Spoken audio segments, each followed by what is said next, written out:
Economics book வந்து அமேசான்ல இருக்கு, வாங்கிக்கோங்க சரிங்களா. நம்ம வந்து இந்த புக்ல வந்து ப்ரிலிம்ஸ் அண்ட் மெயின் சிலபஸ் வந்து ரெண்டுமே இன்டகிரேட்டடா கவர் ஆன மாதிரி தான் இந்த புக்கு நம்ம டிசைன் பண்ணியிருக்கோம். அண்ட் இதுல வந்து பிவைக்யூ இன்கார்பரேட் பண்ணியிருக்கேன். லாஸ்ட் 15 இயர்ஸோட prelims PYQ and mains PYQ ரெண்டுமே இன்கார்பரேட்டட் நிற்பீங்க. So have a look at this Indian economy. International law optional for powerful states.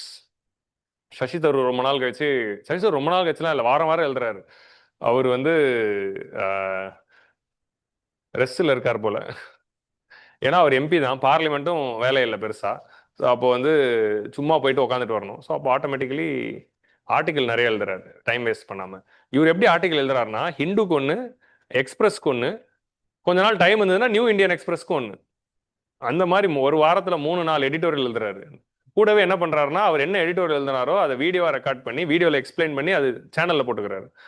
So அவரும் வந்து ஒரு கண்டென்ட் கிரியேட்டரா மாறிட்டார். அடுத்து என்ன பண்ணுவாரு, இவர் அந்த வருஷம் பூரா எழுதின எடிட்டோரியல் எல்லாம் கம்பைல் பண்ணி ஒரு புக்கா ரிலீஸ் பண்ணிடுவாரு, 42வது புக்கு அப்படின்னு சொல்லி. இப்படிதான் வந்து போயிட்டு இருக்கு. So international law optional for powerful states, இதுல என்ன எழுதியிருக்காரு அப்படின்னா, இது வந்து ஒரு லிஸ்ட் தான் கொடுத்துருக்காரு. எப்படி வந்து பவர்ஃபுல் நாடுகள், most of the nations including bigger powerful states வந்து இன்டர்நேஷனல் லாஸை மீறுறாங்க அப்படிங்கிறத இதில் எழுதியிருக்காரு. இதில் நோட் பண்ண வேண்டிய விஷயங்கள் லிஸ்ட் தான், எக்ஸாம்பிள்ஸ் தான். அதை தாண்டி நம்ம நோட் பண்ண வேண்டிய விஷயங்கள் என்ன அப்படின்னா, இவர் 2 இன்ட்ரோடக்ஷனுக்கும் கன்க்ளூஷன் அப்பவும் வந்து ஒரு 2 லைன் வந்து நல்லா கொடுத்துருந்தாரு. அந்த மாதிரி விஷயங்கள் தான் நம்ம எஸ்ஏல எழுதுறதுக்கு யூஸ் பண்ணணும். ஸோ இந்த மாதிரி நல்ல ரைட்டர்ஸ்லாம் எழுதுறப்போ அவங்க ரைட்டிங்ல இருந்து நம்ம இன்ஸ்பயர் ஆகி 2-3 லைனை திருடி மைண்ட்ல வச்சுக்கிட்டோம்னா, நம்ம எஸ்ஏ எழுதுறப்போ அதை நம்ம எழுதுன மாதிரி எழுதி விட்டுடலாம். அவ்வளோதான் லாஜிக். ஸோ அப்போ அதை அப்சர்வ் பண்ணணும். So international optional for powerful state paper 2ல நம்ம முதல் 2 டாப்பிக்கும் ஜியாகிரபியில் ரிலேவெண்ட், இப்போ நம்ம ஐஆர்ல பார்க்குறோம். ஸோ பேப்பர் 2ல இன்டர்நேஷனல் ரிலேஷன்ஸ்ல இது கேள்வி வரலாம், or ethics in international relations. So UPSC வந்து எத்திக்ஸ் பேப்பர்ல லாஸ்ட் 4 வருஷமாவும் இந்த ஏரியாலேருந்து கேள்வி கேட்குறாங்க. 2020க்கு முன்னாடி பார்த்தீங்கன்னா எத்திக்ஸ் இன் ஐஆர்லேருந்து பெருசாக கேட்கல. 2020க்கு அப்புறமால இருந்து தான் எவ்ரி இயர் வந்து ஒரு கேள்வி வச்சிடறான். அந்த கேள்வி வந்து 6 லைனுக்கு இருக்கு. எப்போ எடுத்தாலும் நீங்க பிவைக்கு எடுத்து பாருங்களேன், அந்த ஒரு கொஸ்டினே 6 லைன்ஸ்க்கு இருக்கும். ஏன்டா இப்படி உயர வாங்குற, கடைசியில் கிரிட்டிக்கலி எக்ஸாமின் தான் இருக்கும். ஆனா அதுக்கு வந்து 6 லைன் கொடுத்து வச்சிருப்பான். நீங்க நெக்ஸ்ட் டைம் அதை போய் பாருங்க. ஸோ ஃபர்ஸ்ட் வந்து வோல்டேரோட ஃபேமஸ் குவிப் என்ன அப்படின்னா, குவிப்னா என்ன அப்படின்னா, போற போக்கில் வந்து சர்க்காஸ்டிக்கா ஒரு கமெண்ட் பாஸ் பண்ணி கலாய்க்கிறது, அதான் வந்து குவிப் அப்படிங்கிறது. வந்து இந்த மாதிரி வேர்ட்ஸ் எது வந்தாலும் பார்த்து வச்சுக்கோங்க. இப்போ இன்னைக்கு இருக்கிற யூபிஎஸ்சியோடைய ஃபார்மேட், குவிப்புங்கிற வார்த்தை வந்து எஸ்ஏலையோ இல்லை யூபிஎஸ்சி மெயின்ஸ் கொஸ்டின்லையோ, இன்னைக்கு இருக்கிற ப்ரிலிம்ஸ் கொஸ்டின்லையோ காம்ப்ரிஹென்ஷன்லையோ பார்த்தோம்னா நமக்கு அது மீனிங்கே தெரியாமல் இருக்கும்போது சம்டைம்ஸ் கிடையாது. அந்த மாதிரி புது வார்த்தை எப்போ பார்த்தாலும் படிச்சிடணும். என்ன வோல்டேர் சொல்றாரு அப்படின்னா, ஹோலி ரோமன் எம்பையர் அப்படின்னு ரோமன் எம்பையர் சொல்லுவாங்க. Roman empire which was that 2000 years ago, அது ஹோலி ரோமன் எம்பையர்னு சொல்லுவாங்க. ஆனால் வோல்டேர் என்ன சொல்லுவார்னா, இந்த Roman empire, the holy Roman empire was neither holy nor Roman nor an empire அப்படின்னு சொல்லுவார். அது வந்து actually it's a detailed speech. ஏன் அது வந்து ஹோலி கிடையாது, ஏன் அது வந்து ரோமன் கிடையாது, ஏன் அது எம்பையர் கிடையாதுங்கிறத பற்றி இப்போ போக விரும்பல. ஏன்னா அது வோல்டேர் வந்து அதை அந்த கமெண்ட் வந்து பாஸ் பண்ணார். பிஎஸ்ஐஆர் படிச்சவங்களுக்கு ஓரளவுக்கு தெரிஞ்சிருக்கலாம். So neither holy nor Roman nor a empire. So has often come to, இது வந்து இந்த இதுக்கு இப்போ வந்து நம்ம இதை வந்து எது கூட அவர் கம்பேர் பண்றாருன்னா, contemporary state of public international law, இன்னைக்கு இருக்கிற பப்ளிக் இன்டர்நேஷனல் லா அப்படிங்கிறது கூட நம்ம கம்பேர் பண்ணலாம். ஏன்னா இட்ஸ் நெய்தர் ஃபார் பப்ளிக் நார் இட் இஸ் இன்டர்நேஷனலி ஃபாலோட் நார் தி லா இஸ் இம்ப்ளிமெண்டட். ஒரு லாக்கு எப்போ பவர் இருக்கு, இதான் லான்னு நான் ஒன்று போடுறதுனால நாட்டில் வந்து லா அண்ட் ஆர்டர் இம்ப்ரூவ் ஆகிடாது. கரெக்டா? லாக்கு எப்போ பவர் இருக்குன்னா அது இம்ப்ளிமெண்ட் பண்ணுறப்போ தான் வந்து அது வேலிடே. அதான் அம்பேத்கர் ஆர்டிகல் 32 ஹார்ட் அண்ட் சோல்னு சொல்றாரு. ஏன்னா ஃபண்டமெண்டல் ரைட்ஸ் இருக்குன்னு சொல்றதுனால ஒன்றும் இல்லை, அது இம்ப்ளிமெண்ட் பண்ண முடிஞ்சாதான். ஸோ இன்னைக்கு இருக்கிற பப்ளிக் இன்டர்நேஷனல் லா பப்ளிக்கும் ஃபேவரபிளா இல்லை, இன்டர்நேஷனலி எல்லா நாடுகளும் அது ஃபாலோவும் பண்ணல, அது லாவா என்ஃபோர்ஸ் பண்றதுக்கான மெக்கானிசம்ஸும் இல்லை. இப்போ ஒரு கண்ட்ரி இன்டர்நேஷனல் லாவை மீறிச்சுன்னா எங்க போய் கேஸ் போடுவீங்க? இன்டர்நேஷனல் கோர்ட் ஆஃப் ஜஸ்டிஸ் ஹேக்ல இருக்கு, இன்டர்நேஷனல் கிரிமினல் கோர்ட் இருக்கு. டபிள்யூடிஓல ஒரு நாடு மீறிச்சுன்னா எங்கே போய் போடுவீங்க? Appellate tribunal. இது மூணுமே ஒழுங்கா இயங்குதா? இல்லை. இப்போ இன்டர்நேஷனல் கோர்ட் ஆஃப் ஜஸ்டிஸ்ல போச்சுன்னா அந்த ஜட்மெண்ட்டை வந்த பிறகு, ஒரு ஐசிசியில் வர ஒரு ஜட்மெண்ட் வந்த பிறகு ஐசிசியை ஃபர்ஸ்ட் எல்லா நாடுகளும் சைன் பண்ணாங்களா? இன்டர்நேஷனல் கிரிமினல் கோர்ட் அதுவும் இல்லை. ஸோ அப்படி இருக்கிறப்போ என்ஃபோர்ஸ்மெண்ட் மெக்கானிசமே இல்லை. ஸோ அதனால தான் நெய்தர் பப்ளிக் நார் இன்டர்நேஷனல் நார் லா. பிஎஸ்ஐஆர் ஆப்ஷனல் ஸ்டூடெண்ட்ஸ் இதை நோட் பண்ணிக்கோங்க. இது உங்கள் ஆன்சர்ஸில் நீங்கள் மெயின்ஸில் நீங்கள் ஆப்ஷனில் கூட இதை எழுதலாம். ஸோ வோல்டேரோட இந்த குவிப்பை for all its lofty aspiration it is frequently neither truly public nor reliably international நார் கன்சிஸ்டன்ட்லி அலா அப்படிங்கிறதான் சொல்றாரு.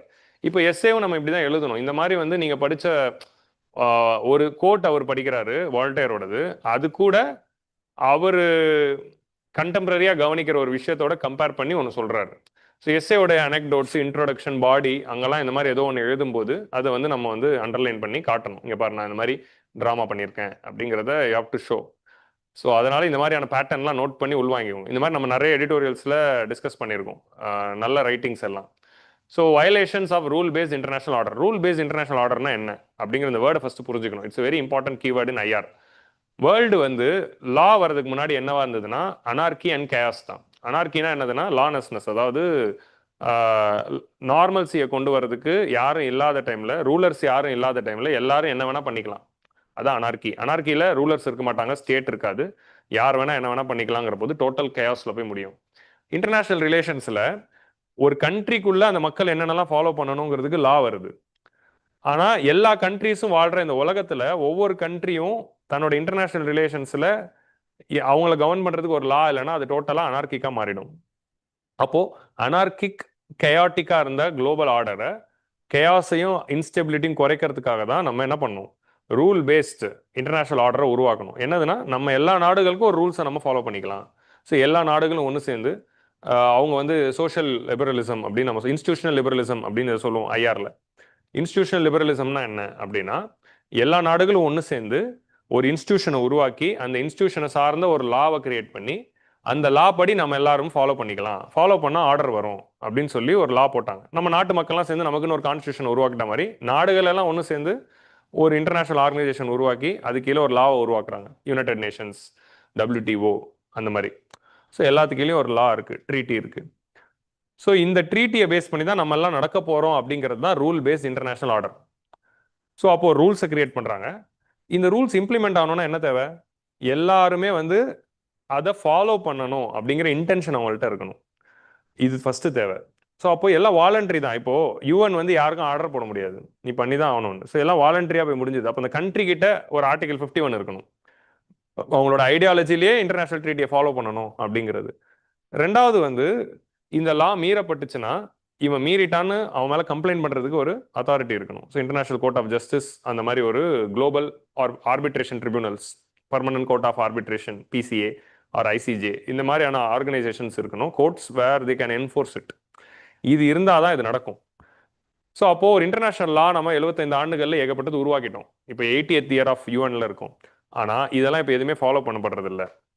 ஏன்னா இந்த ரூல் பேஸ்ட் இன்டர்நேஷனல் ஆர்டரில் ரெண்டு விஷயமும் போயிடுச்சு. இந்த ரூல்ஸை ஃபாலோ பண்ணுங்கிற இன்டென்ஷனும் போயிடுச்சு, அதே மாதிரி அதை இம்ப்ளிமெண்ட் பண்ணக்கூடிய கோர்ட்டுக்கும் பவர் இல்லாமல் போயிடுச்சு. ஸோ அதனால் திரும்ப நம்ம கேஓஸுக்கு போகிறோம் அப்படிங்கிற பெர்ஸ்பெக்டிவ் தான் இதில் அவர் வைக்கிறாரு. Most fundamental of this principle is UN charter's prohibition on use of force and it's guarantee.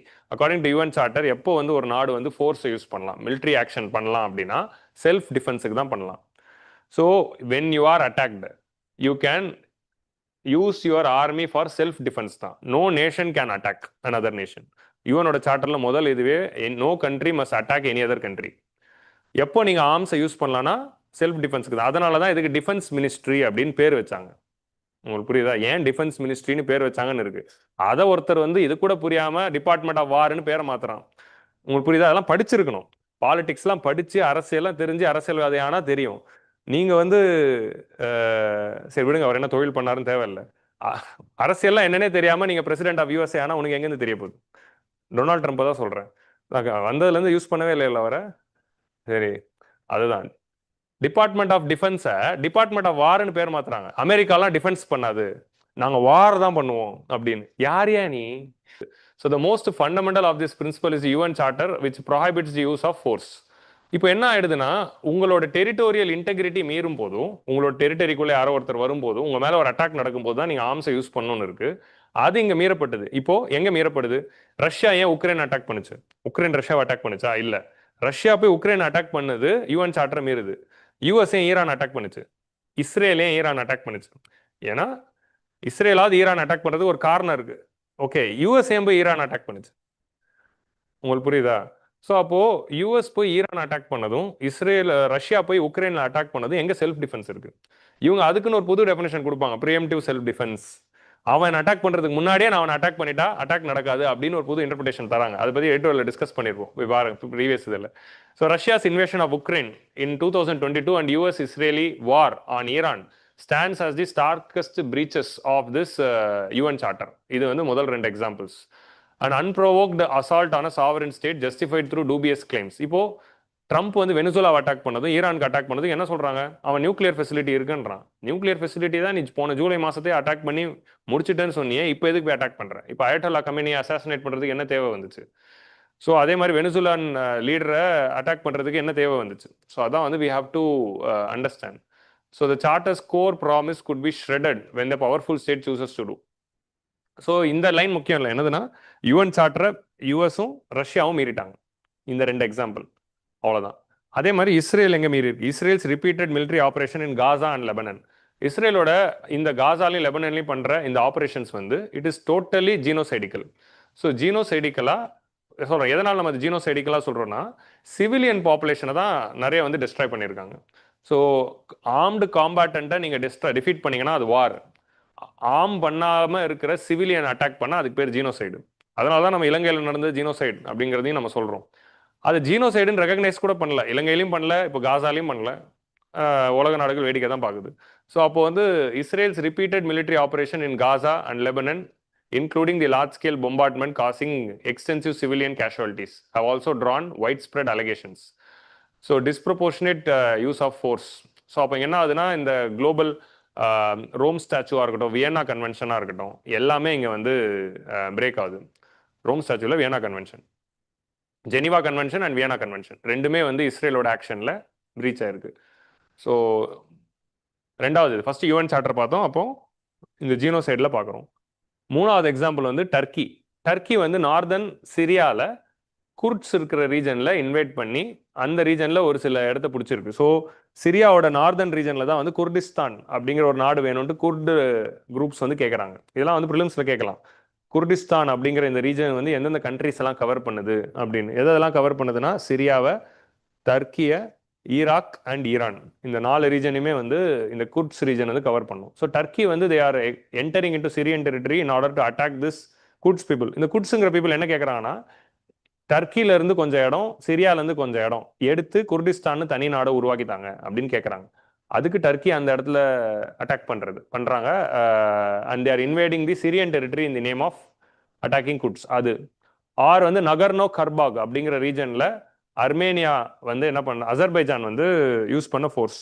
So அசர்பைஜானுக்கு அர்மேனியாவுக்கும் நடுவில் இந்த எல்லோ ரீஜன் தான் வந்து நகர்னோ கர்பாக் அப்படிங்கிற ரீஜன். இந்த ரீஜனில் வந்து அசர்பைஜானும் அர்மேனியாவும் பார்த்தீங்கன்னா they are using the force which is not warranted. Or Tigray அப்படிங்கிற ரீஜனில் சூடான் வந்து இத்தியோப்பியா வந்து யூஸ் பண்ணுறது. ஸோ இத்தியோப்பியாவுடைய நார்தன் ரீஜனில் டிக்ரே அப்படின்னு ஒன்று இருக்குது. ஸோ இந்த டிக்ரே லிபரலேஷன் ஆர்மி அப்படிங்கிற ஒரு ஆர்மி வந்து டிக்ரேக்கு தனி நாடா வேணும் அப்படின்னு கோரிக்கை வச்சு ஃபைட் பண்ணிட்டு இருக்காங்க. அவங்களுக்கு அகேன்ஸ்டா இத்தியோப்பியன் கவர்மெண்ட் ஒரு வார் பண்ணிட்டு இருக்காங்க. அந்த வார்லயும் நிறைய சிவிலியன்ஸ் வந்து இறக்குறாங்க. இந்த நகர்னோ கர்பாக்ல அசர்பைஜானோட இந்த அட்டாக்லயும் நிறைய சிவிலியன்ஸ் வந்து இறந்துருக்காங்க. அண்ட் இந்த டர்க்கியோட ஆக்ஷன்ல இறந்துருக்காங்க. இதெல்லாம் எக்ஸாம்பிள்ஸ். ஆர் ப்ரிலிம்ஸ்லயும் இந்த ரீஜன்ஸ் வந்து மேசிவ் ஃபாலோயிங்ல கேட்கலாம். ஸோ அப்போ ரீஜன்ஸ் இன் நியூஸ்ல இதெல்லாம் நோட் பண்ணிக்கோங்க. States that have violated UNCLOS, United Nations Convention on Law of Sea, இதான் வந்து சி ரீஜன்ஸில் நம்ம கைட் பண்ணுறதுக்காக கொண்டு வந்த law. Most widely ratified treaty in the world. So United Nation convention of law of sea எது கொண்டு வந்தோம்? ஒரு லேண்ட் ரீஜன்லேருந்து கடலுக்குள்ள எது வரைக்கும் ஒரு நாட்டோடைய டெரிட்டரி இருக்குது, அதில் என்னென்ன ரைட்ஸ் இருக்குது, ஷிப்பிங் என்னென்ன ரூல்ஸ் இருக்குது. ஸோ இந்த மாதிரி வந்து எது வரைக்கும் டெரிட்டோரியல் ஜூரிஸ்டிக்ஷன், எது வரைக்கும் ஹை சீஸ் இருக்குது, இதெல்லாம் ரெகுலேட் பண்ணுறது தான் United Nation Convention on Law of Sea. இதை வந்து சைனா வந்து மீறி இருக்கு. சைனா வந்து 9 லைன் அப்படிங்கிற ஒரு கிளைம் வந்து வச்சிருக்காங்க. இந்த 9 லைனுங்கிற கிளைம் எங்க இருக்கு அப்படின்னா சவுத் சைனா சீல. ஸோ இங்க வந்து யூ ஹேவ் சைனா, இது south China C. South China சீல பார்த்தீங்கன்னா இங்க பிலிப்பைன்ஸ், இங்க மலேசியா, இங்க வந்து கீழே இந்தோனேஷியா இருக்கு, இங்க லாவோஸ் இருக்கு. 9 லைன்ஸ்னா 1 2 3 4 5 6 7 8 9 இப்படி ஒரு ரெட் லைன்ஸ் ஒரு 9 லைன் போட்டாங்களே, இதுதான் வந்து 9 லைன்ன்றாங்க. சைனா மேப் ரிலீஸ் பண்றப்போ இந்த 9 லைன்ஸ் தான் எங்க பார்டரு. இதுக்குள்ள இருக்கிற இந்த என்டையர் கடலும் சைனாவோட ரீஜன். இதுல இருக்க எல்லா ஐலாண்டும் எங்களுதுன்னு சொல்றது தான் 9 லைன். இப்போ பொதுவா United Nation convention of law of Sea என்ன சொல்லுதுன்னா, உங்க லேண்ட்ல இருந்து 12 நாட்டிக்கல் மைல்ஸ் வரைக்கும் தான் உங்க இடம். அப்போ 12 நாட்டிக்கல் லைன்ஸ்ன்னு போனா இவ்வளவுதான் வரணும் சைனாவோட இடம்.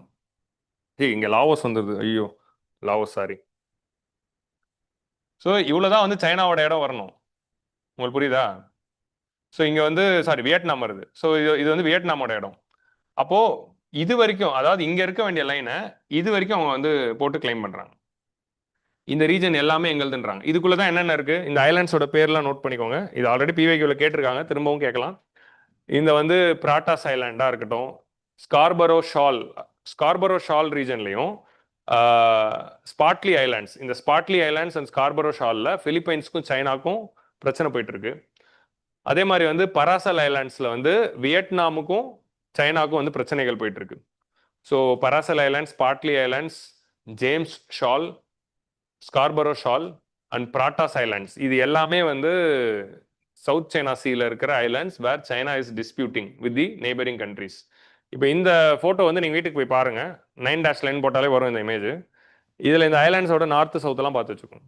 இது ப்ரிலிம்ஸில் வந்து கேட்கலாம். இதில் என்ன ஜட்மெண்ட் வந்துன்னா, பிலிப்பைன்ஸ் வந்து இன்டர்நேஷனல் பர்மனன்ட் கோர்ட் ஆஃப் ஆர்பிட்ரேஷனுக்கு போகிறாங்க.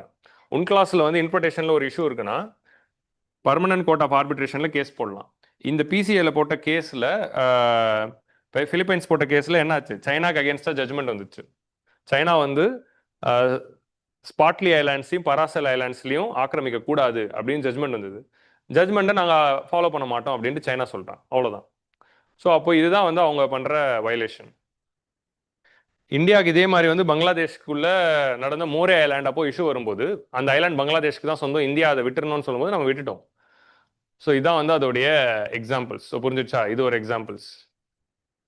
Next strait of Hormuz. Strait of ஹார்மூஸ்ல இப்போ நடந்துகிட்டு இருக்கிறதும் United Nation convention of law of சியோட பிரீச் தான். இந்த கன்வென்ஷன் எங்கெங்கெல்லாம் பிரீச் ஆயிருக்கு அப்படின்னா, இன்னொரு எக்ஸாம்பிள் ஹார்மூஸ்ல என்ன பண்றாங்க, ஈரானும் யூஎஸ்ஏவும் ஃபர்ஸ்ட் ஈரான் வந்து இந்த இடத்துல இருந்து எந்த கப்பல் போனாலும் நான் அடிப்பேன் அப்படின்றான். ஸோ அப்போ ஒரு ஒரு நேரோ பாசேஜ், இந்த ஓஷன் பாசேஜஸை எந்த கண்ட்ரி பிளாக் பண்ணக்கூடாது, அந்த ரூலை வந்து ஈரான் வந்து வயலேட் பண்ணியிருக்காங்க. இப்போ யூஎஸ் என்ன பண்றான், அவனோட கப்பலை வந்து கல்ஃப் ஆஃப் ஓமன்ல வச்சுக்கிட்டு கல்ஃப் ஆஃப் ஓமனுக்குள்ள நான் யாரி போட மாட்டேன் அப்படின்னு சொல்றான். ஸோ அப்போ both Iran and USA they are breach the United Nation convention of law of Sea. So freedom of navigation affect பண்ணுது அப்படிங்கிறது நம்ம பார்க்குறோம். ஸோ என்னென்ன கன்வென்ஷன்லாம் பிரீச் ஆயிருக்குங்கிற லிஸ்ட் தான் நம்ம பார்த்துட்டு இருக்கோம். அடுத்து வந்து ஹியூமன் ரைட்ஸ் வயலேஷன் பை நான் ஸ்டேட் ஆக்டர்ஸ். இத்தனால கவர்மெண்ட் வந்து பண்றது தான் பார்த்துட்டு இருக்கோம். கவர்மெண்ட் இல்லாத ஆர்கனைசேஷன் தான் நான் ஸ்டேட் ஆக்டர்ஸ். இப்போ வந்து என்ன ஆகுதுன்னா, சிரியாவில் இருக்கிற அசாதோடைய கவர்மெண்ட் வந்து அங்கே இருக்கிற லோக்கல் மிலிட்டன்ஸை பயன்படுத்தி கெமிக்கல் வெப்பன்ஸ் யூஸ் பண்ணாங்க. அப்போ இன்டர்நேஷனலில் கெமிக்கல் வெப்பன்ஸ் கன்வென்ஷனை நம்ம சிரியா வந்து பிரீச் பண்ணாங்க. நெக்ஸ்ட் வந்து இஸ்லாமிக் ஸ்டேட். இப்போ ஐஎஸ்ஐஎஸ் வந்து டவுன்ஃபாலில் தான் இருக்குது, பெருசாக இல்லை. ஐஎஸ்ஐஎஸ் வந்து என்ன பண்ணாங்கன்னா, அவங்களோட கண்ட்ரோல்டு ரீஜன்ஸில் எந்த இன்டர்நேஷனல் லாஸையும் ஃபாலோ பண்ணல. சும்மா அதோட நான் ஸ்டேட் ஆக்டர்ஸோட பேர் மட்டும் பாருங்க. சிரியாவில் வந்து கெமிக்கல் வெப்பன்ஸ் பயன்படுத்தினாங்க. ஐஎஸ்ஐஎஸ் ஆர் யமனில் வந்து ஹவுத்திஸ் அப்படிங்கிற இந்த குரூப்பு, ஆர் இத்தியோப்பியன் டிக்ரே ரீஜனில் இருக்கிற இந்த Tigray Liberation Army, or Israel வந்து காசால பண்ற விஷயங்கள், ஆர் சைனா வந்து யூகுர்ஸ், இது வரைக்கும் நான் ஸ்டேட்ல இதுதான் நான் ஸ்டேட் ஆக்டர்ஸ். நான் ஸ்டேட் ஆக்டர்ஸ்லாம் வந்து இந்த மாதிரி டெரரிஸ்ட் ஆர்கனைசேஷன், மிலிட்டன்ட் ஆர்கனைசேஷன்ஸ், இவங்க ஒரு சில ரீஜனில் கண்ட்ரோல் பண்ணிட்டு ஹியூமன் ரைட்ஸ் வயலேஷன்ஸ் பண்ணுவாங்க. இப்போ இந்தியாவில் இருக்க ஒரு நான் ஸ்டேட் ஆர்கனைசேஷன்னா Naxals, communist party of India, Maoist இருக்கட்டும், ஆர் பீப்புள்ஸ் வார் குரூப்பாக இருக்கட்டும், பிடபிள்யூஜி, இவங்க எல்லாருமே நம்ம ஊரில் இருக்கிற டெரர் ஆர்கனைசேஷன்ஸ். ஆர் காஷ்மீரில் இருக்கிற லஷ்கர் இ தொய்பா, ஜெய்ஷ் இ முகமது, இவங்கெல்லாம் வந்து நான் ஸ்டேட் ஆக்டர்ஸ். இவங்க பண்ணுற வயலேஷன்ஸ். அடுத்து வந்து இஸ்ரேல் வந்து காசாவை சிவிலியன்ஸ் கில் பண்ணுறாங்க. அதே மாதிரி சைனா வந்து யூகுர் அப்படிங்கிற ஜின்ஜியாங் அப்படிங்கிற ரீஜனில் யூகுர்ஸ் அப்படிங்கிற லோக்கல் கம்யூனிட்டியை வந்து ஜீனோசைட் பண்ணிக்கிட்டு இருக்காங்க. ஜீனோசைட் பண்ணிட்டு இருக்காங்கன்னு சொல்ல முடியாது, என்ன பண்ணுறாங்கன்னே தெரில. அந்த கம்யூனிட்டிலேருந்து திடீர்னு நிறைய பேர் வந்து காணாமல் போகிறாங்க. ஸோ இந்த மாதிரி ஒரு விஷயங்கள் வந்து யூகுர்ஸ்க்கு வந்து நடக்குது இன் ஜின்ஜியாங் ரீஜன். நெக்ஸ்ட் வந்து மியான்மர் மிலிட்ரி என்ன பண்ணிடுச்சு, மக்களால் தேர்ந்தெடுக்கப்பட்ட டெமோக்ராட்டிக்லி எலெக்டட் கவர்மெண்ட்டை தூக்கி ஜெயிலில் போட்டு they started taking the control of the country. Junta அப்படின்னா மிலிட்ரி. ஸோ ஜுண்டா ரூல் அப்படின்னு சொல்றாங்க. ஜுண்டா ரூல்னா military rule. So Myanmar is now under military rule. So நம்மளுடைய மேரி கோம்னு வருது பாருங்க வாயில, ஆங் சாங் சூக்கி ஆங் சாங் சூக்கியுடைய கவர்மெண்ட்டை வந்து டிஃபீட் பண்ணி சாரி கவர்மெண்ட் அவங்கள வந்து ஹவுஸ் அரெஸ்ட் பண்ணி அவங்களுடைய கவர்மெண்ட்டை வந்து டிசால்வ் பண்ணி அவங்க கண்ட்ரோல் எடுத்துக்கிட்டாங்க. அண்ட் அதே கூட ரோஹிங்கியாஸ். ஸோ ரோஹிங்கியாஸ் அப்படிங்கிற எத்தனிக் கம்யூனிட்டி இன் மயான்மர்லையும் ஜீனோசைடிக்கல் அலிகேஷன்ஸ் வந்து நடக்குது. அதே மாதிரி வந்து ஈரான் வந்து என்ன பண்ணியிருக்கு, violence suppression of protest. Iran வந்து தன்னுடைய ரெஜிம்க்கு அகேன்ஸ்டா ப்ரொட்டஸ்ட் பண்ணும்போது அவங்க மேலே வயலன்ஸ் இறக்கியிருக்காங்க. இறக்கி அவங்கள வந்து இன்ஹியூமனாக நிறைய பேர் ஆக்சுவலி ரீசெண்டாக நடந்த ஈரான் ப்ரொட்டஸ்ட், ஆக்சுவலி இந்த யூஎஸ் வார்லாம் ஆரம்பிக்கிறதுக்கு முன்னாடி ஒரு பெரிய ப்ரொட்டஸ்ட் நடந்தது. அந்த ப்ரொட்டஸ்ட்ல கிட்டத்தட்ட நூற்றுக்கணக்கான மக்கள் ப்ரொட்டஸ்டர்ஸ் வந்து கொல்லப்பட்டாங்க பை ஈரான் கவர்மெண்ட். ஸோ இது ஒரு எக்ஸாம்பிள். அதில் வந்து ஒரு மாஷா அமினி அப்படிங்கிற ஒரு கேர்ள் வந்து she was guild in jail. Arrest பண்ணி ஜெயிலில் கூட்டு போயிட்டு கில் பண்ணிட்டாங்க. ஸோ அதுதான் மிகப்பெரிய ஒரு இஷ்யூ வந்து கிரியேட் பண்ணுச்சு. இல்லை டெமோக்ராட்டிக் ரிஜைமும் இல்லை. யூஎஸ் கூட இதுக்கு முன்னாடி டார்ச்சர்ஸ்லாம் பண்ணியிருக்கு. என்னதுன்னா war on terror. War on டெரர்னா என்னதுன்னா 26/11 நம்ம ஊரில் நடந்தது. அங்கே 9/11 2001 அவங்களோட ட்வின் டவர் அட்டாக் பண்ணார்ல நம்ம லஷ்கரை அல்கொய்தா வந்து ஒசாமா பின் லாடனோட தலைமையில் 9/11 the did a largest terror attack ever. So அதுக்கப்புறமா வார் ஆன் டெரர் அப்படின்னு லான்ச் பண்ணி அல்கொய்தாவை வந்து டிஃபீட் பண்ணணும் அப்படிங்கிறதுல யூஎஸ் இறங்கினாங்க. ஒசாமா பின் லாடனை கேப்சர் பண்ணுறதுக்காக அவங்க லான்ச் பண்ணதான் வார் ஆன் டெரர். அப்போது நிறைய பேர் அரெஸ்ட் பண்ண நிறைய பேருக்கு வந்து டார்ச்சர் பண்ணியிருக்காங்க. அந்த டார்ச்சர்ஸ் வந்து டார்ச்சர் கன்வென்ஷனுக்கு அகேன்ஸ்டாக இருக்குது அப்படின்னு பார்க்கும். இப்போ ரீசெண்டாக கூட கில்லிங் பின் லாடன் அப்படின்னு ஒரு சீரீஸ் நெட்ஃப்ளிக்ஸில் வருது. அதில் நிறைய டார்ச்சர்ஸ் காட்டியிருப்பாங்க. அமெரிக்கா என்னென்ன டார்ச்சர்ஸ்லாம் அரெஸ்ட் பண்ணவங்களெல்லாம் பண்ணாங்க அப்படிங்கிற இன்ஃபர்மேஷனை கேதர் பண்ணுறதுக்கு. ஸோ வாட்டர் போர்டிங் அப்படின்னு ஒரு டெக்னிக் காட்டியிருப்பாங்க, which is totally prohibited. Water boarding techniques எல்லாம் யூஸ் பண்ணியிருப்பாங்க.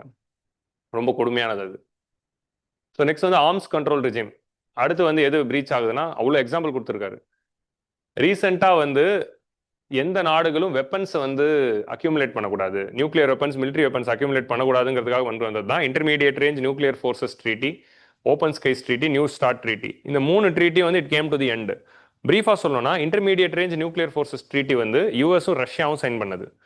அதே மாதிரி நியூ ஸ்டார்ட் ட்ரீட்டியும் யூஎஸும் ரஷ்யாவும் சைன் பண்ணது. எதுக்காக அப்படின்னா ரெண்டு பேருமே கோல்டு வாரில் மாறி மாறி இஷ்டத்துக்கு நியூக்ளியர் வெப்பன்ஸை டெவலப் பண்ணிட்டு இருக்காங்க, மிசைல்ஸை டெவலப் பண்ணிட்டு இருக்காங்க. ஸோ அப்போ அவங்களுக்குள்ள ஒரு ஆர்ம்ஸ் கண்ட்ரோலை கொண்டு வரதுக்காக தான் அதை வந்து லான்ச் பண்ணாங்க. ரெண்டுமே இப்போ வந்து என்ன ஆயிடுச்சு, ஃபர்ஸ்ட் அதை எடுத்துக்கலாம். இன்டர்மீடியட் ரேஞ்ச் நியூக்ளியர் ஃபோர்ஸஸ் ட்ரீட்டியை 2019 டொனால்ட் ட்ரம்ப் வந்து இந்த ட்ரீட்டியெல்லாம் நாங்கள் ஃபாலோ பண்ண மாட்டோம், நாங்கள் எதுக்கு மிசைல்ஸை வந்து கிரியேட் பண்ணக்கூடாது, ஸோ நாங்கள் வந்து எங்களோட ப்ரொடெக்ஷனுக்காக திரும்ப நாங்கள் மிசைல்ஸை கிரியேட் பண்ணுவோம்னு சொல்லிட்டு வெளியே வந்துட்டார். அவர் வெளியே வந்தோடனே புட்டினும் வெளியே வந்துட்டார். நியூ ஸ்டார்ட் ட்ரீட்டிங்கிறது நியூக்ளியர் வெப்பன்ஸை வந்து கட்டுப்படுத்துகிற இன்னொரு ட்ரீட்டி. அது வந்து 2026 அதோட டைம் முடியுது, அதை எக்ஸ்டெண்டே பண்ணல both Putin and Trump. So ரெண்டு பேரும் பயங்கர தெளிவான ஆளுங்க. இவங்க இருக்கிறப்போ இதுதான் நடக்கும். அடுத்து வந்து open skies treaty. Open skies ட்ரீட்டிங்கிறது இட்ஸ் குளோபல் ட்ரீட்டி. இந்த ட்ரீட்டியில் சைன் பண்ண கண்ட்ரீஸ்லாம் என்ன பண்ணோன்னா அவங்க கண்ட்ரியை வந்து அந்த ட்ரீட்டியை சைன் பண்ண இன்னொரு கண்ட்ரியோடைய ஏர்ஃபோர்ஸ்க்கு ஓப்பன் பண்ணும். ஒரு ஏர்ஃபோர்ஸோட ஃபைட்டர் ஜெட் இப்படி வச்சுக்கலாம். இப்போ கண்ட்ரி ஏவும் கண்ட்ரி பியும் இதை ட்ரீட்டியை சைன் பண்ணிட்டாங்க அப்படின்னா கண்ட்ரி ஏ என்ன பண்ணணும்னா கண்ட்ரி பி உடைய ஏர்ஃபோர்ஸ் ஜெட் உள்ள வருதுன்னா அதை அலோவ் பண்ணும், ப்ரொவைடட் தட் ஜெட் இஸ் அன்ஆர்ம்டு. அதில் எந்த மிசைல்ஸும் வெப்பன்ஸும் இருக்கக்கூடாது. அது வெறும் இன்ஸ்பெக்ஷன்ஸ்க்கு. எப்போ வேணா ஒரு கண்ட்ரியோட ஏர்ஃபோர்ஸ் இன்னொரு கண்ட்ரியோட ரீஜனை போய் சர்வேலன்ஸ் பண்ணலாம். அதே மாதிரி அந்த கண்ட்ரியோட ஏர்ஃபோர்ஸ் இந்த கண்ட்ரிக்கு வந்து சர்வேலன்ஸ் பண்ணலாம். ரெண்டு பேருமே வந்து கான்ஃபிடன்ஸ் பில்டிங் மெஷர்ஸ்க்கு இது வச்சுக்கிறாங்க. ஸோ அதுக்குன்னு ஒரு ரூட் இருக்கும், அந்த ரூட்டில் போய் அவங்க பார்க்கலாம். ஸோ அப்போ இந்த மாதிரி இதுதான் வந்து ஓப்பன் ஸ்கைஸ் ட்ரீட்டி. இந்த ஓப்பன் ஸ்கைஸ் ட்ரீட்டி வந்து கோல்டு வார் டைமில் பெருசாக வார் வந்து ஃப்ளேர் அப் ஆகிடக்கூடாது அப்படின்னு சொல்லி நேட்டோ தலைமையில் கொண்டு வந்தது தான். அதுலேருந்து அமெரிக்கா மட்டும் வெளியே வந்துருச்சு ட்ரம்ப்போட தயவில். ஸோ அப்போ வந்து நம்ம ஏன் அதை மட்டும் ஃபாலோ பண்ணணும் அப்படின்னு. நார்த் கொரியா எந்த ஒரு மிசைல் கண்ட்ரோல் ட்ரீட்டி நியூக்ளியர் ட்ரீட்டியும் ஃபாலோ பண்ணுறதில்ல. ஈரான் வந்து தன்னோட நியூக்ளியர் வெப்பன்ஸை கட்டுப்படுத்துறதுக்காக கொண்டு வந்த ஜாயிண்ட் காம்ப்ரிஹென்சிவ் பிளான் ஆக்ஷன் அப்படிங்கிற இந்த treaty which was signed between 7 countries, Iran and P5 Nations along with Germany. இதை வந்து அமெரிக்கா வந்து இதுலேருந்து வெளியே போயிட்டாங்க. என்வாரன்மெண்டல் லாஸ் எடுத்துக்கிட்டா பாரிஸ் அக்ரிமெண்ட்ல 2 டிகிரி செல்சியஸுக்குள்ள குளோபல் வார்மிங்கை கட்டுப்படுத்துறதுக்கு ஸ்டெப்ஸ் எடுங்க அப்படின்னு சொன்னால் யாரும் எடுக்கிறது இல்லை. பணம் கொடுங்க டெவலப்டு நேஷன்ஸ் அப்படின்னு சொன்னால் அவங்களும் கொடுக்கறது இல்லை. ஸோ ஏன்னா இப்போ எல்லா நாடுகளும் எடுக்கிற ஸ்டெப்ஸ் வந்து இட் ஓன்ட் பி சஃபிஷியன்ட் அப்படின்றாங்க. அமேசானில் இருக்கிற டீஃபாரஸ்டேஷன் அதை வந்து ப்ரொடெக்ட் பண்ணுறதுக்கு we have so many treaties, but அதையும் தாண்டி டீஃபாரஸ்டேஷன் நடந்துகிட்டு இருக்கு. இந்த இன்டர்நேஷனல் லாஸ்லாம் depends on the consent, reciprocity and enforcement and collective mechanism. இது ஆல்ரெடி நம்ம பார்த்துட்டோம். எல்லா நாடுகளும் கன்சென்ட் கொடுக்கணும், ரெசிப்ராசிட்டி பண்ணணும், நானும் ஃபாலோ பண்ணுவேன் நீயும் ஃபாலோ பண்ணணும். அப்போ அந்த கலெக்டிவ் மெக்கானிசம் இருந்தால் தான் இதெல்லாம் என்ஃபோர்ஸ் ஆகும். ஆனால் வந்து இதை என்ஃபோர்ஸ் பண்ணுறதுக்கு யார் யார் இருக்கா அப்படின்னா செக்யூரிட்டி கவுன்சில் இருக்குது. செக்யூரிட்டி கவுன்சிலையும் வீட்டோ பவர்னு ஒன்று இருக்கிறதுனால இப்போ அமெரிக்காவுக்கு அகேன்ஸ்டாவோ இஸ்ரேலுக்கு இப்போ இஸ்ரேலுக்கு அகேன்ஸ்டா ஒருத்தர் ஒரு முடிவு எடுக்கிறாங்க அப்படின்னா அமெரிக்கா வீட்டோ பண்ணிடும். ரஷ்யாவுக்கு அகேன்ஸ்டா ஒரு முடிவு எடுத்துட்டா ரஷ்யாவே தனக்கு தானே வீட்டோ பண்ணிக்கும். ஸோ அப்போ பிரச்சனையே சால்வ் ஆகாது. இப்போ காஷ்மீர் இஷ்யூ எடுத்துக்கோங்க. இந்தியாவுக்கு அகேன்ஸ்டா ஒரு முடிவு எடுத்துட்டா ரஷ்யா நமக்காக வீட்டோ பண்ணிடும். பாகிஸ்தானுக்கு அகேன்ஸ்டா ஒரு முடிவு வந்துருச்சுன்னா யூஎஸ்ஏ அவங்களுக்காக வீட்டோ பண்ணிடும். அப்போ எப்போ காஷ்மீர் இஷ்யூ சால்வ் ஆகும்? இதுதான் வந்து 1945 50s நடந்தது. இப்போ அது இல்லை, 50s நடந்தது சொல்கிறேன். ஸோ காஷ்மீர் இஷ்யூவோட ஆரம்பத்துக்கு ஒரு காரணமே இந்த யூஎன் வந்து இருக்க இந்த வீட்டோ பவர் தான். நெக்ஸ்ட் வந்து இன்டர்நேஷனல் கிரிமினல் கோர்ட் அப்படிங்கிற ஒரு கோர்ட் இருக்கு. இதெல்லாம் இந்த ஜீனோசைட் பண்ற பீப்புள், இப்போ பெஞ்சமின் நேத்தன்யாவு மாதிரியான ஆளுங்க, இவங்க மேலெல்லாம் வந்து கேஸ் போடுறதுக்காக இருக்கு. ஃபார் எக்ஸாம்பிள் ராஜபக்ஷே, இவங்க மேலெல்லாம் ஏதாவது கேஸ் போடணும்னா போடலாம், இவங்க ஜீனோசைட் கமிட் பண்ணிட்டாங்க அப்படின்னு. பட் இது யாரு ஜூரிஸ்டிக்ஷன் எப்படி இருக்கு அப்படின்னா only those nations have signed it. இப்போ இந்தியா அதை சைன் பண்ணா நம்மளே இன்னும் சைன் பண்ணல. ஸோ அப்போ நிறைய நாடுகள், முக்கியமான நாடுகள் இன்னும் சைன் பண்ணல அது. ஸோ அப்போ ஆட்டோமேட்டிக்காக அவங்க மேலே அதில் ஆக்ஷன் எடுக்க முடியாது அப்படிங்கிறதான் இருக்கு. டபிள்யூடிஓட அப்பலேட் மெக்கானிசம் அதை டோட்டலாக டிஸ்மேண்டில் பண்ணி வச்சிருக்காங்க. ஏன்னா அதில் ஜட்ஜே அப்பாயிண்ட் பண்ணாமல் வச்சிருக்காங்க. அப்போ ஜட்ஜே அப்பாயிண்ட் பண்ணலன்னா யார் கேஸை விசாரிப்பா? ஸோ அப்போ இவ்வளோ வயலேஷன்ஸ் வந்து நடந்திருக்கு. ஸோ உங்களுக்கு புரியுதா? ஒரு 35 மினிட்ஸில் உலகத்தில் எந்தெந்த லாலாம் வயலேட் ஆயிருக்கு அப்படின்னு பார்க்குறோம். ஸோ ஃபைனலாக கன்க்ளூஷனில் அவர் வந்து ஒரு கோட் போட்டு முடிக்கிறாரு. ஸோ இவர் இன்னொரு திங்கர், ஸோ தியூசைடிஸ் அப்படிங்கிற இந்த திங்கர் வந்து என்ன சொல்லியிருக்காரு அப்படின்னா, the strong do what they can and the weak suffer what they must அப்படின்னு சொல்லியிருக்காரு. ஸ்ட்ராங்காக இருக்கிறவன், பவர்ஃபுல்லாக இருக்கிறவன் அவனுக்கு என்ன வேணுமோ அதான் செய்வான், ரூல்ஸ் எல்லாம் ஃபாலோ பண்ண மாட்டான். வீக்காக இருக்கிறவனுக்கு வேற என்ன வழி இருக்கு? சைலண்டாக சஃபர் பண்ணுறது தவிர வேற எந்த வழியும் இல்லை அப்படிங்கிறது தான் இருக்கு. இதுதான் இன்னைக்கும் நடக்குது அப்படின்னு சொல்றாரு. When powerful states violate international law without any consequence, they signal other norms are optional. And might is right. Might is rightனா பவரா இருக்கிறது தான், பவர்ஃபுல் ஆன ஆளு எது சொன்னாலும் அது கரெக்ட் அப்படின்னு சொல்றான். இதெல்லாம் விட்டுருங்க, அந்த லைன் மட்டும் ஞாபகம் வச்சுக்கோங்க. இதனால அனார்கி அண்ட் லாலெஸ்னஸ் வருது. இப்போ இதே ஒரு எஸ்ஏ கொஸ்டினா இருக்கலாம், சாரி எத்திக்ஸ் கொஸ்டினாவும் கேட்கலாம். 3 ABCல the strong do what they can and the weak suffer what they must. இது எஸ்ஏ கொஸ்டினாவும் கேட்கலாம். இது அப்படியே எஸ்ஏ கொஸ்டினா இமேஜின் பண்ணுங்க, வரலாம்ல? அப்படிதானே வருது. ஸோ இப்படி தான் நீங்கள் வந்து யோசிக்கணும். So rule based international order வந்து power alone determines the outcomes அப்படின்னு இருந்துச்சுன்னா அந்த சச் வேர்ல்டில் it is not only the weak who suffer, ultimately every one does. ஆரம்பத்தில் வீக் தான் சஃபர் ஆவாங்க, பட் போக போக எல்லாருமே சஃபர் ஆவாங்க அப்படின்னு சொல்கிறாங்க. So now will go for a break. இதோட நம்ம இந்த எடிட்டோரியல் முடிச்சிடலாம். இப்போ நான் இவ்வளோ நேரம் சொன்னது it's too factual. Just list மட்டும் நோட் பண்ணி வச்சுக்கோங்க. இந்த லிஸ்ட் வந்து நிச்சயமா ஐஆர் கொஸ்டின்ஸும் எத்திக்ஸ் அண்ட் இன்டர்நேஷனல் ரிலேஷன்ஸும் எஸ்ஏ எழுதுறப்போ பல இடத்துல பயனுள்ளதாக இருக்கும். So now will go for a break.